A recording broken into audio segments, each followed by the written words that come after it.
Hello friend, लाल news Sanjeev में आपका स्वागत है। चलिए आज का हमारा टॉपिक है बीपीएससी टीआरई 4 के माध्यम से हम आपको जीके जीएस का क्वेश्चन इस सेशन में कवर करेंगे। तो आज का हमारा सेशन नंबर हो जाएगा, आज का हमारा प्रैक्टिस सेट नंबर 7 होगा। इसके पहले हमने 6 प्रैक्टिस सेट करा दिए, तो जो लोग भी नहीं देखे हमारे चैनल पर जाकर के देख सकते हैं। ये सेशन जीके जीएस का होगा, जो सभी बीपीएससी टीआरई 4 के जितने भी अभ्यर्थी तैयारी कर रहे हैं उनके लिए एक बहुत ही महत्वपूर्ण सेशन है, जो कि जीके जीएस का पोर्शन होगा। इसमें जो 40 क्वेश्चन का जीके जीएस पूछा जाता है, उस सभी जीके 40 क्वेश्चन का इस सेशन में डिस्कस कराया जाएगा। तो आज का हमारा सेट नंबर 7 है। इसके पहले हमने 6 करा दिए, तो जो लोग भी नहीं देखे वो जाकर के चैनल पर देख सकते हैं। और अगर वीडियो अच्छा लगे तो प्लीज़ शेयर और लाइक सब्सक्राइब जरूर कीजिएगा। और चलिए हम तो आज का हमारा पहला क्वेश्चन पर आते हैं।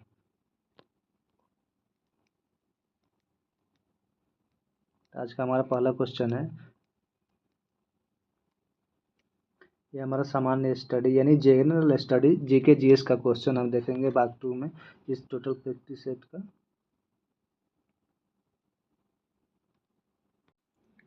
चलिए आज का हमारा पहला क्वेश्चन है, जैसे हम टोटल 8 क्वेश्चन मैथ का 8 क्वेश्चन देखेंगे इसमें। आज का हमारा पहला क्वेश्चन जो मैथ का है, तो चलिए क्वेश्चन देखते हैं। एक आयताकार मैदान की लंबाई 31 मीटर है तथा चौड़ाई 14 मीटर दिया हुआ है, और इसके बाहरी चारों ओर 2 मीटर चौड़ा मार्ग बनाता हुआ है। तो रास्ते का क्षेत्रफल ज्ञात करना है। मतलब कि इसमें क्या बोला है कि इसके लंबाई और चौड़ाई दी है। ये हमारा एक आयत है जिसकी लंबाई 31 मीटर दिया हुआ और चौड़ाई 14 मीटर दिया। फिर इसमें बोला जा रहा है कि इसके बाहर से हमको 2-2 मीटर चौड़ा यानी चारों तरफ 2 मीटर की चौड़ाई करना है। इस आयताकार मैदान की बाहर से 2-2 मीटर की चौड़ाई करना है। तो इसका एरिया क्या होगा? तो चलिए सबसे पहले हम इसका एरिया निकालते हैं। तो एरिया निकालने के लिए हम क्या करेंगे, 31 + 4 जो चारों तरफ से बढ़ाने के लिए किया गया, तो चारों तरफ बढ़ा के तो इसको हम 4 का ऐड करेंगे गुने 14 + 4 माइनस बेस इंटू तो बी इंटू 31 गुने 14 हो जाएगा हमारा। इसका हम निकालेंगे तो ये हमारा 35 हो जाएगा, ये 18 हो जाएगा। इसका हम दोनों का गुना करेंगे तो हमारा 630 हो जाएगा। इसका माइनस गुना इसका 31 गुने 14 करेंगे तो 434। अब इसमें से घटा देंगे तो हमारा 196 सेंटीमीटर हो जाएगा। तो हमारा वर्ग सेंटीमीटर होगा। तो ऑप्शन हमारा 196 मीटर हो जाएगा। तो ऑप्शन नंबर क्या दिया हुआ है? 1 नंबर, यानी इसका ऑप्शन हमारा क्या हो जाएगा? Option A. ये हमारा पहला क्वेश्चन है। सेकंड क्वेश्चन देखते हैं।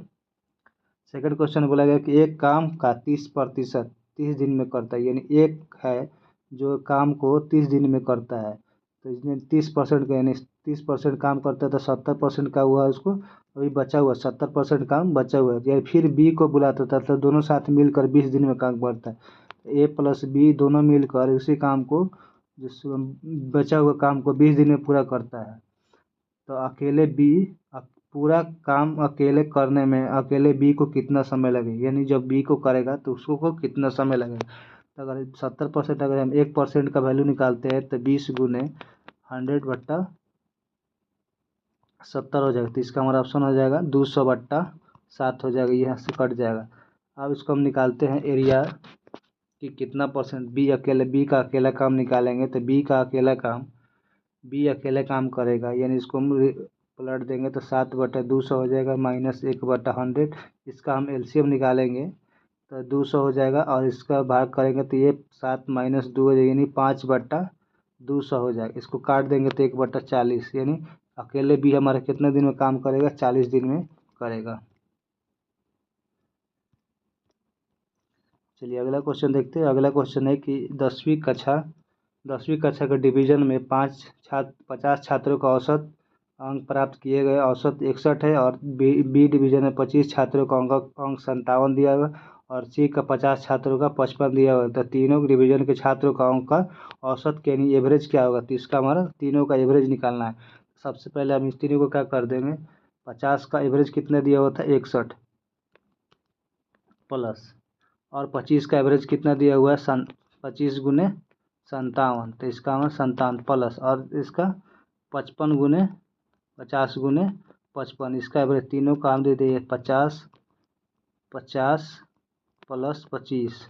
इस तीनों का एवरेज हम निकालेंगे तो 50 गुने 61 करेंगे तो हमारा हो जाएगा 3050 प्लस 25 और 57 को गुना करेंगे तो 1450 हो जाएगा, और 50 और 55 का गुना करेंगे तो हमारा 2750 हो जाए, और बटा में 125, इस तीनों को ऐड करेंगे तो हमारा 7225 हो जाएगा। डिवाइड करेंगे 125 से, 125 से डिवाइड करेंगे तो हमारा 57.8% आ जाएगा। इसलिए ऑप्शन नंबर का होगा बी। इसलिए हमारा ऑप्शन का होगा बी 57, एवरेज हमारा 57.8 आंसर आ जाएगा। इसका आंसर बी होगा। चलिए अगला क्वेश्चन देखते हैं। अगला क्वेश्चन है हमारा कि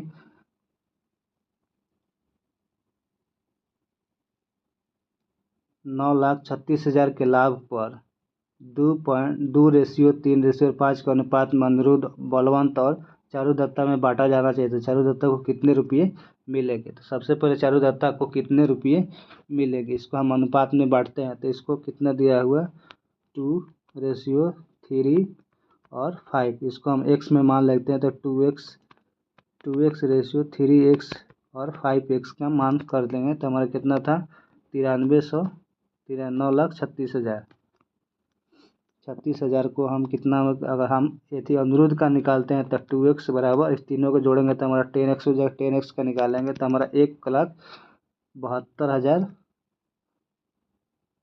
1,87,200 हमारा यानी 1 का हो जाएगा। इसी तरह से हम बी का निकालेंगे, तो बी का यानी बलवंत का हिस्सा निकालेंगे तो 93,6,000 से हम 3x करेंगे, 3x/10 काट कूट करेंगे तो हमारा हो जाएगा कितना 280, यानी 2,80,800 हमारा अनिरुद्ध का थी बलवंत का हिस्सा। इसी तरह से हम चारुदत्ता का निकालते हैं। चारुदत्ता का यानी 93,6,000 गुने 5x/10x, 5 से 5 कट जाए इसका, तो यानी 4,8,46,68,000 4,68,000 रुपये हो जाएगा। यानी किसका था हमारा ये चारुदत्ता का हिस्सा, यानी चारुदत्ता को कितना मिलेगा 4,68,000 रुपये मिलेगा। तो ये हमारा ऑप्शन नंबर 4,68,000 इसका सी नंबर ऑप्शन हो जाएगा। किसको मिलेगा, तो ये चारुदत्ता को मिलेगा।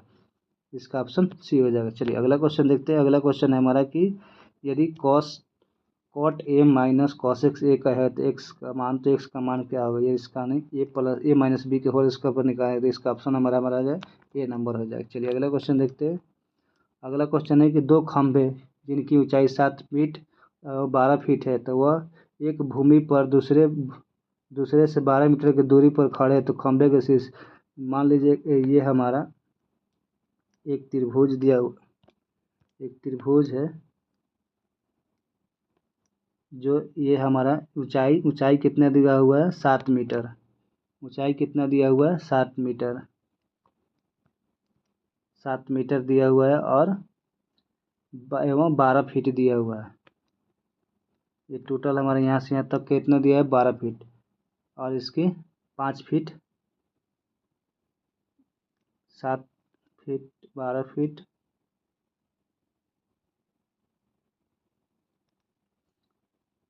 तो इसका हमको निकालना है। इसका हमको क्या निकालना है, तो इसको खंभे का मध्य बिंदु निकालना है।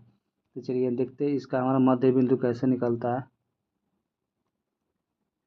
ये हमारा त्रिभुज, ये हमारा 7 फीट दिया हुआ है, इसका 5 फीट दिया हुआ है, और ये 12 फीट, टोटल यहाँ से यहाँ तक 12 फीट है। तो ए बी का स्क्वायर बराबर होता है ए सी का स्क्वायर प्लस बी सी का स्क्वायर, और हमको ए बी सी, तो ए बी का स्क्वायर माइनस ए बी का square equal to A C का स्क्वायर प्लस बी सी का स्क्वायर। ए सी का स्क्वायर हमारा कितना दिया हुआ 12, और बी सी का स्क्वायर कितना दिया हुआ 5, सॉरी। हाँ तो चलिए हम इसको देखते हैं। दो खंभा दिया है जिसकी ऊंचाई 7 मीटर है और 12 फीट दिया हुआ था। एक भूमि पर एक दूसरे पर 12 फीट है, तो दूरी पर खंभे खड़े हैं। तो खंभे के शीर्ष के बिंदु से कितने, यानी शीर्ष जैसे एक दो खंभे खड़े हैं, इसके शीर्ष हमें दिया है 7 मीटर है, इसका हम इससे मिलाते तो यहाँ पर से जो कटिंग, अब यहाँ से हमको टोटल का दिया है 12, तो यहाँ से हमारा ये बी हो गया और ये सी हो गया, इसका हमको 5 दिए।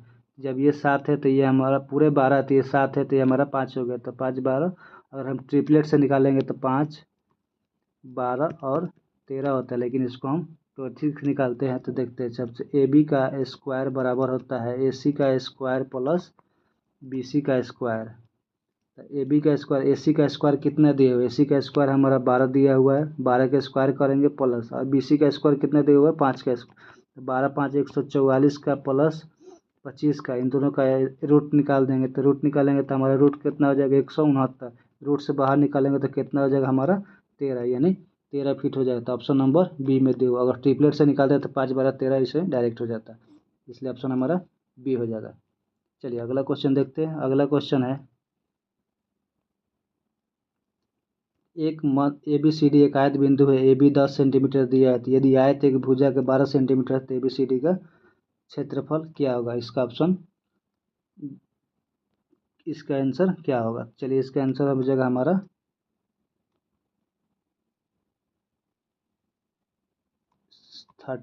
96 वर्ग सेंटीमीटर, इसलिए ऑप्शन हमारा 90 वर्ग सेंटीमीटर हो जाएगा। इसका क्या, अगर ए बी हमारा कितना दिया हुआ है, ए बी हमको 10 सेंटीमीटर दिया हुआ है, तो ए बी हमको निकालना है, तो ए बी बराबर होता है 10 का स्क्वायर प्लस, अच्छा 6, ए बी सी कितना दिया हुआ 6 का स्क्वायर, तो यानी 36, इसका आंसर निकालेंगे तो हमारा 64 हो जाएगा, 64 बराबर 8 का भुजा, तो A B C D, A B 1/2 into C A C का गुने बराबर बी डी, 1/2 गुने 16 गुने 12, इसके काट को यानी 96। चलिए इसका ऑप्शन नंबर बी हो जाएगा। चलिए अगला क्वेश्चन देखते हैं। अगला क्वेश्चन है कि संपूर्ण त्रिभुज एक भुजा के 126 सेंटीमीटर है, विकर्ण और दूसरी भुजा के मध्य अंतर 42 सेंटीमीटर, तो विकर्ण की लंबाई क्या होगी।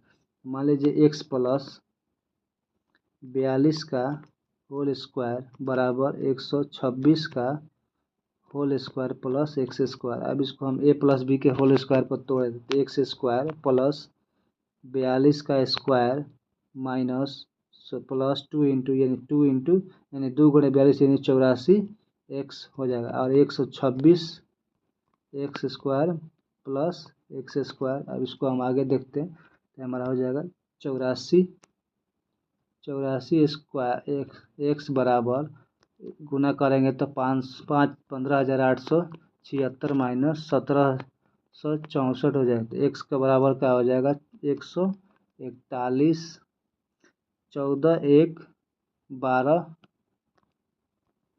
बटा 84 हो जाएगा। ऑप्शन हमारा 168 सेंटीमीटर हो जाएगा, ऑप्शन नंबर ए में। चलिए अगला क्वेश्चन देखते हैं कि एक वस्तु का अंकित मूल्य 100 रुपया दिया हुआ है, दो वस्तु खरीद कर 25% छूट मिलते हैं, तो 4 वस्तु खरीदने पर 46% 43% छूट मिलते हैं, तो राजश्री 6 वस्तु खरीदते हैं तो उसे कितनी प्रभाव छूट मिलेगा। चलिए इसको हम देखते हैं कैसे बनाते हैं।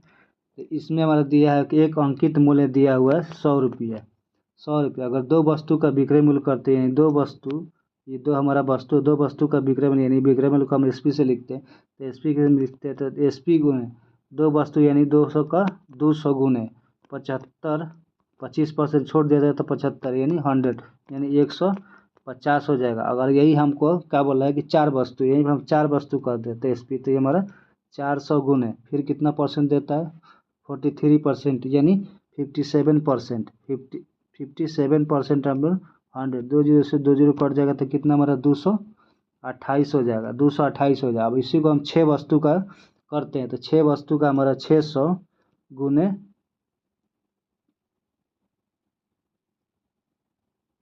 600 गुने पर 100% यानी 100, तो हमारा 600 कितना हो जाएगा यानी 63% हमारा 378 का, यानी 378 कैसे आएगा तो 228 प्लस 6 वस्तु का हम जोड़े तो 228 प्लस 200 150 बराबर 368 378 का हम निकाले तो प्रभावी कितना हमको 100% में प्रभावी हमको कितना मिले 63% हमको छूट मिल रही, टोटल हमारा कितना हो गया नहीं 37% हमको छूट मिला है, तो टोटल प्रभावी छूट हमको कितना मिला है 37%, ऑप्शन नंबर ए। चलिए अगला क्वेश्चन देखते हैं। अगला क्वेश्चन है कि हमारा ए और बी क्रमशः 12,000 और 16,000 निवेश करके एक साझेदारी करते हैं, तो 8 महीने पश्चात सी 15,000 की पूंजी लेकर व्यापार प्रवेश करता है और 2 वर्ष बाद 45,600 के लाभ के शीशा पर बेच देता है, तो क्या होगा। तो चलिए ए और बी तीनों का हम अनुपात निकालते हैं। तीनों का अनुपात हमारा 12,000 16,000 और 15,000, गुना करते हैं 12,000 गुने 24 रेशियो 16,000 गुने 24 यानी 2 साल तक का। फिर 15,000 गुने कितने महीने, 8 माह 16, हमारा 6 रेशियो 8 रेशियो 5, इसका हम ऐड करते हैं तो हमारा 5 19 गुने 45,600 का हम निकालेंगे तो 12,000 हो जाएगा। ऑप्शन नंबर ए यानी सी का हिस्सा कितना होगा, 12,000। चलिए हमारा मैथ का क्वेश्चन खत्म हुआ। चलिए अब अगला क्वेश्चन देखते हैं। अगला हमारा जीके जीएस का क्वेश्चन आ गया है। तो आज हमारा हिस्ट्री का क्वेश्चन है कि कौन सा मुगल शासक था जिसने सिक्कों पर कलमा खुदवाना बंद करवा दिया था। तो इसका ऑप्शन हमारा हो जाएगा अंग्रेज। अंग्रेज एक शासक था जिसने सिक्के पर कलमा खुदवाना, नौरेज का त्यौहार, भांग की खेती, गाना बजाना, झरोखा दर्शन, तुलादान पर्दा, वह सब पर इसने क्या किया था, प्रतिबंध लगा दिया। इसलिए ऑप्शन नंबर का हो जाएगा 1 यानी 41 का क्वेश्चन ए हो जाएगा। चलिए अब अगला क्वेश्चन देखते हैं। 42 नंबर क्वेश्चन है हमारा कि कौन सा गुप्त शासक था जिसके शासनकाल में चीनी यात्री वायुयान भारत आया था। चीनी यात्री वायुयान भारत किसके शासनकाल में आया था, तो चंद्रगुप्त द्वितीय के शासनकाल में आया था। यानी ऑप्शन नंबर ए हो जाएगा। चंद्रगुप्त द्वितीय के शासनकाल में जिसको विक्रमादित्य के नाम से भी जाना जाता है। उसमें कब आया था, 399 ईस्वी में भारत आया था और 414 ईस्वी तक उसने भारत में विभिन्न भागों का भ्रमण किया, जिसका उद्देश्य क्या था, बौद्ध ग्रंथ का अध्ययन करना था बौद्ध चिन्हों का जो जहाँ बौद्ध चिन्ह का पवित्र स्थान उसको देखना था। तो ये हमारा ऑप्शन नंबर ए हो जाएगा। चलिए अब अगला क्वेश्चन देखते हैं। अगला क्वेश्चन हमारा कि भारत का प्रथम उपग्रह छोड़ा गया था। भारत का प्रथम उपग्रह कब छोड़ा गया था, तो भारत का प्रथम उपग्रह कौन सा है, तो भारत का उपग्रह आर्यभट्ट है। आर्यभट्ट उपग्रह है जो कब छोड़ा गया था, 19 अप्रैल 1975 को छोड़ा गया था। तथा दूसरा को किसके से, तो सोवियत संघ प्रशिक्षण केंद्र से में छोड़ा गया था। और पुनः भारत का जो दूसरा ग्रह हमारा कौन सा है, भास्कर। दूसरा हमारा कौन सा ग्रह, भास्कर को भी ये प्रशिक्षण का भास्कर 1 का प्रशिक्षण कब किया गया था, तो 7 जून 1989 ईस्वी को किया गया था। इसको भी सोवियत संघ से भी अंतरिक्ष यान से छोड़ा गया था। इसलिए ऑप्शन हमारा क्या हो जाएगा, 19 अप्रैल 1975 को छोड़ा गया था। इसलिए ऑप्शन नंबर सी हो जाएगा। चलिए अब अगला क्वेश्चन देखते हैं। अगला क्वेश्चन हमारा कि भक्ति आंदोलन का प्रवर्तक निम्न में से किसे माना जाता है। भक्ति आंदोलन का प्रवर्तक किसे माना जाता है, 44 का क्वेश्चन हमारा बी हो जाएगा यानी रामानुज को माना जाता है। रामानुज का जन्म 1016 ईस्वी में मद्रास के निकट पेरू नामक स्थान पर हुआ था, जो विशिष्ट अद्वैत का प्रचार तथा सगुण ब्राह्मण की भक्ति पर बल दिया था, जिसे भक्ति आंदोलन को दक्षिण भारत से उत्तर भारत में 12वीं शताब्दी में प्रारंभ के रामानंद के द्वारा लाया गया था। इसका ऑप्शन नंबर हमारा हो जाएगा बी। चलिए अब अगला क्वेश्चन देखते हैं। अगला क्वेश्चन है हमारा कि संविधान की चौथी अनुसूची में से किसका वर्णन है। संविधान की चौथी अनुसूची में किसका वर्णन है, तो संविधान की चौथी अनुसूची में राज्य तथा संघ क्षेत्रों की राज्यसभा में प्रतिनिधित्व का वर्णन है, जिसमें से 25 भाग और 12 अनुसूचियां संविधान की चौथी में है तथा विभिन्न राज्यों के क्षेत्र से प्रतिनिधित्व का किया जाए। चलिए अगला क्वेश्चन देखते हैं। अगला क्वेश्चन है कि संविधान के अनुच्छेद 303 में किसका वर्णन किया गया है। तो अनुच्छेद जो संविधान के 330 है उसमें लोकसभा में अनुसूचित जनजाति और जातियों के लिए स्थान का आरक्षण किया गया। इसलिए ऑप्शन नंबर आ जाए ए नंबर हो जाए। लोकसभा में अनुसूचित जाति और जनजातियों के लिए स्थान रखा गया है। अगर इसी तरह से हम और बात करें कि 331 अनुच्छेद में क्या है, तो 331 अनुच्छेद में लोकसभा में आंग्ल भारतीय का समुदाय का प्रतिनिधित्व भी। अगर इसी का हम और राज्यसभा में देखते हैं तो राज्यसभा अनुच्छेद 332 में राज्यसभा का अनुच्छेद 332 में क्या कहता है, बिहार जैसे विधानसभा है तो विधानसभा में भी जो अनुसूचित जनजाति है उनको यहाँ पे आरक्षण दिया गया है। किस में 332 में, जो बिहार विधानसभा, और वहीं पर 333 होगा तो जिसमें भी आंग्ल भारतीय का प्रतिनिधित्व, समुदाय के प्रतिनिधित्व का ऑप्शन आएगा, इसलिए 46 का ऑप्शन क्या हो जाएगा, ए नंबर। चलिए नेक्स्ट क्वेश्चन देखते हैं। अगला क्वेश्चन है हमारा कि कॉफ़ी किस क्षेत्र का पौधा है। तो कॉफ़ी जो है किस क्षेत्र का पौधा है, तो वो उष्णकटिबंधीय क्षेत्र का पौधा है। उष्णकटिबंधीय क्षेत्र का जो कितना 125 से लेकर 300 तक सेंटीमीटर की 12.36 डिग्री सेल्सियस द्वारा अम्ल मिट्टी में उपयोग होता है, जो उष्णकटिबंधीय फलता है। इसके लिए सांद्र और गर्मी का मौसम हो सकता होती है। चलिए अब अगला क्वेश्चन देखते हैं। अगला क्वेश्चन है हमारा कि मालविका गिनमित्र किसे कहा जाता है। तो मालविका किसे कहा जाता है, तो इसका ऑप्शन हमारा हो जाएगा महाकवि ए कालिदास को कहा जाता है।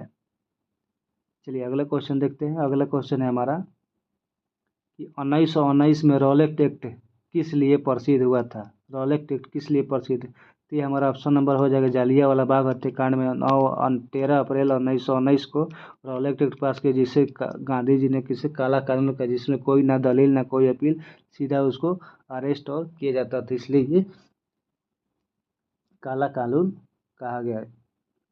सॉरी, ये Jallianwala Bagh. Option number B होगा, संदेह के आधार पर इसको गिरफ्तार किया, मतलब किसी के ऊपर में संदेह हुआ तो उसको हम क्या करते हैं, उसको गिरफ्तार कर लिए। कब किया गया था, तो 19 मार्च 1919 को लॉर्ड्स चेम्सफोर्ड के द्वारा किया गया था, लागू किया गया था। इसमें ना कोई दलील था ना भीड़ था, लेकिन इसी का विरोध करते हुए 6 अप्रैल 1919 को स्वदेशी व्यापार, गांधी जी ने इसके विरुद्ध हड़ताल किया था 6 अप्रैल 1919 को, जिसमें देश व्यापार ने पूरा हड़ताल किया। चलिए नेक्स्ट क्वेश्चन देखते हैं। अगला क्वेश्चन है हमारा खिलाफत आंदोलन का अग्रिम नेता कौन है। खिलाफत आंदोलन का अग्रिम नेता कौन है, तो इसका ऑप्शन हमारा अली बंधु ऑप्शन नंबर ए हो जाएगा, जो खिलाफत आंदोलन के नेता थे। ये खिलाफत आंदोलन भारतीय मुसलमानों का मित्र राष्ट्र को विरुद्ध, विशेषकर ब्रिटेन के खिलाफ तुर्की का खलीफा के समर्थन में आंदोलन था। भारत में इसके अग्रणी नेता मौलाना महमूद अली और शौकत अली थे।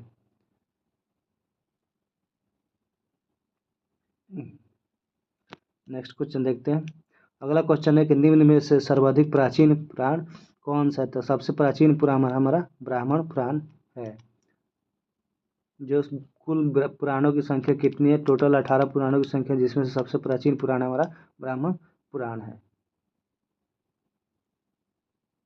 नेक्स्ट क्वेश्चन देखते हैं। अगला क्वेश्चन है हमारा कि भारत का मानक समय जिस देशांतर रेखा के तुल्य है, वह रेखा निम्न में से किस शहर के पास है।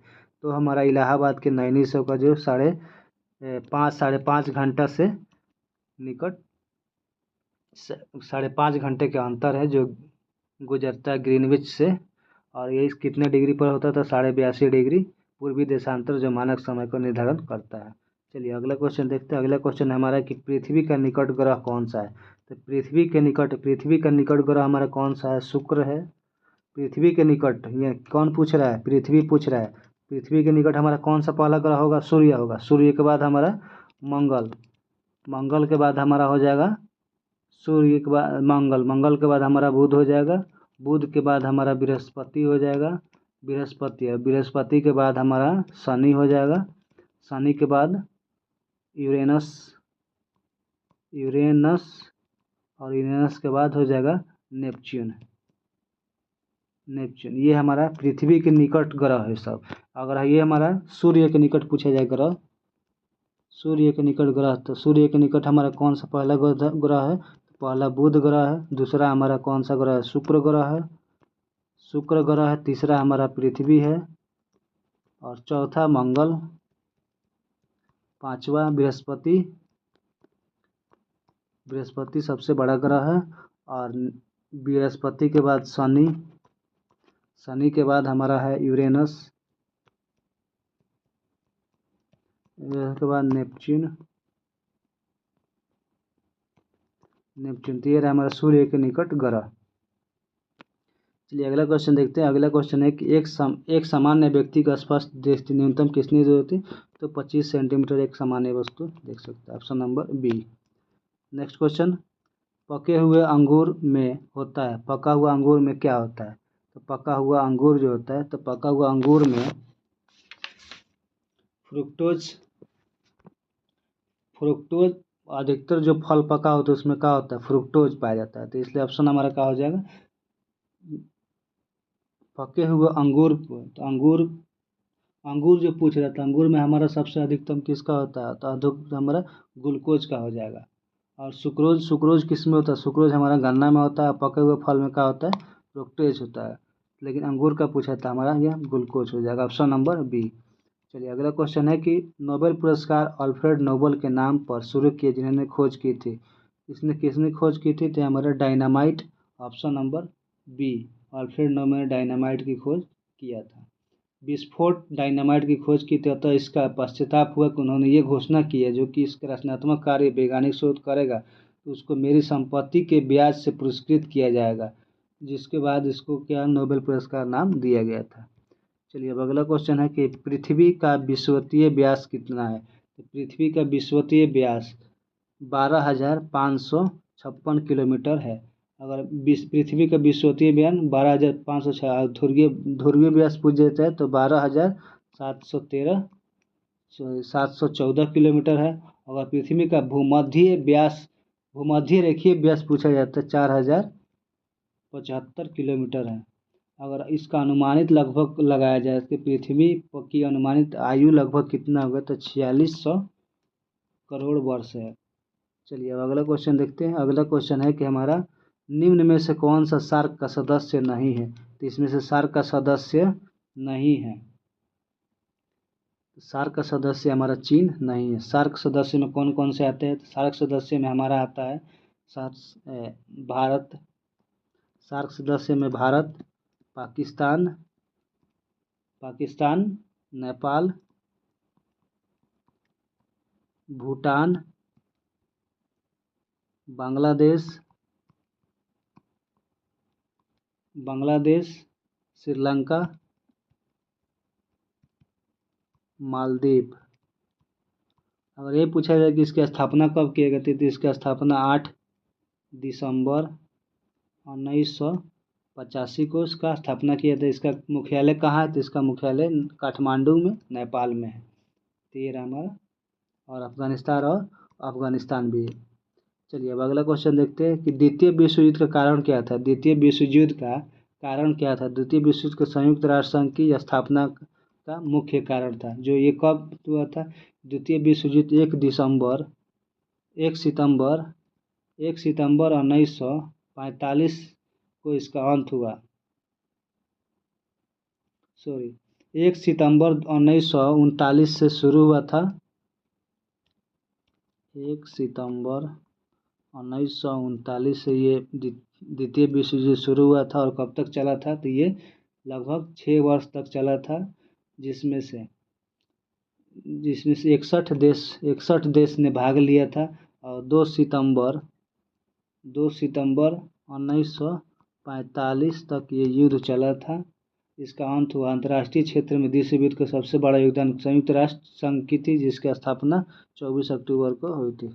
चलिए अगला क्वेश्चन देखते हैं। अगला क्वेश्चन है कि जब किसी पिंड को किसी तरल में अशांत या पूर्ण डुबोया जाता है तो पिंड पर लगने वाला उत्प्लावन बल की दिशा होती है। तो उत्प्लावन बल की दिशा क्या होती है, ऑप्शन नंबर ए ऊर्ध्वमुखी होता है। यानी आर्किमिडीज के सिद्धांत के अनुसार कोई वस्तु किसी द्रव में अशांत या पूर्ण डुबोई जाती है तो डूबने पर वस्तु के भार स्पष्ट रूप से कमी प्रतीत होती है, तथा वस्तु के भार पर यह आभास कमी उसके हटाए गए द्रव के भार के बराबर होती है। इसलिए ऑप्शन का हो जाएगा ए हो जाएगा। चलिए अगला क्वेश्चन देखते हैं। अगला क्वेश्चन है कि हमारा भारत का राष्ट्रीय पक्षी कौन है। तो भारत का राष्ट्रीय पक्षी कौन है, तो हमारा ऑप्शन नंबर सी, भारत का राष्ट्रीय पक्षी हमारा मोर है। यहाँ ऑप्शन में सी गलत दिया हुआ, ऑप्शन हमारा मोर होता है। बागरा यही भारतीय का राष्ट्रीय ध्वज क्या है, तो भारत का राष्ट्रीय ध्वज हमारा तिरंगा है। और अशोक चिन्ह, राष्ट्रीय चिन्ह पूछा जाए तो अशोक चिन्ह है, अशोक चिन्ह। और वहीं पर अगर हमारा राष्ट्रीय गान पूछा जाए तो जनगण मन है, जनगण मन। और राष्ट्रीय गीत पूछा जाए तो हमारा वंदे मातरम है, वंदे मातरम। और यहीं पर राष्ट्रीय बाघ, राष्ट्रीय पशु हमारा बाघ है जो, और राष्ट्रीय पक्षी हमारा मोर है। और राष्ट्रीय फूल पूछा जाए तो राष्ट्रीय फूल हमारा कमल है। इसका ऑप्शन हमारा सी हो जाएगा मोर। चलिए अगला क्वेश्चन देखते हैं। अगला क्वेश्चन है कि हमारा निम्नलिखित में से किस निकाय की अध्यक्षता गैर सदस्य करता है? किस निकाय की अध्यक्षता गैर सदस्य करता है? यानी बी, ऑप्शन नंबर राज्यभाषा। राज्यभाषा का सभापति उपराष्ट्रपति होता है। उपराष्ट्र अपने पद का वेतन ग्रहण नहीं करता है, बल्कि वह राज्यसभा के सभापति के रूप में अपना वेतन ग्रहण करते हैं। ऑप्शन नंबर मेरा बी हो जाएगा। चलिए अगला क्वेश्चन देखते हैं। अगला क्वेश्चन है हमारा कि राष्ट्रीय अंतर्राष्ट्रीय व्यापार में डंपिंग का अर्थ क्या होता है? राष्ट्रीय अंतर्राष्ट्रीय व्यापार में डंपिंग का अर्थ हमारा ऑप्शन नंबर ए हो जाएगा, वास्तविक उत्पादन लागत से कम दाम पर माल का निर्यात करना। यानी हॉर्न ऑफ गैमेज के अनुसार राशि पतन डंपिंग का सबसे सामान्य प्रकार उपस्थित होता है, जब उत्पादन को विदेश में स्वदेशी बाजार से भी कम कीमत पर या उत्पादन लागत से भी कम कीमत पर बेचा जाता है, उसी को हम डंपिंग करते हैं। इसलिए ऑप्शन नंबर ए हो जाएगा। नेक्स्ट क्वेश्चन है कि मुगल शासन में मनसबदारी प्रणाली का प्रवर्तन डैश द्वारा किया गया था। मुगल शासन में मनसबदारी का प्रवर्तन किसके द्वारा किया गया? तो अकबर के द्वारा किया गया। ऑप्शन नंबर बी हो जाएगा। मनसबदारी व्यवस्था की थी, इसमें अकबर ने आरंभ किया था। अकबर ने इसकी प्रेरणा संभवतः खलीफा अबू सैयद द्वारा और चंगेज खान द्वारा तथा तैमूर द्वारा स्वीकार की गई थी, जो सैनिक व्यवस्था से प्राप्त की थी। इसलिए अकबर आंसर हो जाएगा। चलिए अगला क्वेश्चन है कि किस चोल राजा ने श्रीलंका पर कब्जा किया था? तो किस चोल राजा ने श्रीलंका पर कब्जा किया था? तो इसका ऑप्शन हमारा हो जाएगा सी नंबर, राजेंद्र प्रथम ने किया था। राजेंद्र प्रथम ने किया था। ये चोल राजा राज ने भी श्रीलंका से कुछ भागों का अधिकार किया था, किंतु संपूर्ण श्रीलंका पर अधिकार राजेंद्र प्रथम ने किया था। जो ये कुछ भाग राज ने कुछ भाग किया था, लेकिन संपूर्ण राजेंद्र प्रथम ने किया था।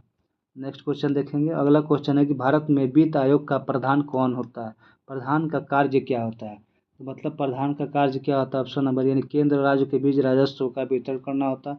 21 अनुच्छेद में तो अनुच्छेद 280 के अकॉर्ड एक्ट से के अंतर्गत राष्ट्रपति द्वारा प्रत्येक 5 वर्ष पर संपत्ति पर वित्त आयोग का नियुक्ति की जाती है। इसकी एक अध्यक्ष और 4 सदस्य होते हैं। वित्त आयोग का कार्य केंद्र और राज्य के बीच राजस्व का वितरण करना होता है तथा भारत की संचित निधि से राज्यों को सहायता अनुदान प्रदान किए जाने के सिद्धांत को भी निर्धारण करते हैं। ऑप्शन नंबर ए हो जाएगा।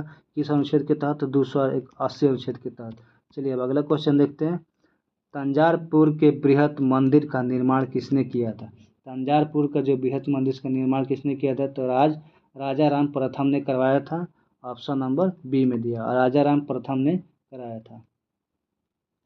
Next question. अगला क्वेश्चन है कि पृथ्वी का ध्रुवीय व्यास विषुवतीय व्यास से कितना छोटा है? तो कितना छोटा है विषुवतीय व्यास से? तो देखिए विषुवतीय व्यास कितना होता है हमारा 12,756, और पृथ्वी का ध्रुवीय व्यास और विषुवतीय व्यास, तो ध्रुवीय व्यास हमारा होता है 12,756 और व्यास कितना होता है? तो 12,714। इसको माइनस करेंगे तो हमारा 43 किलोमीटर। Option number C.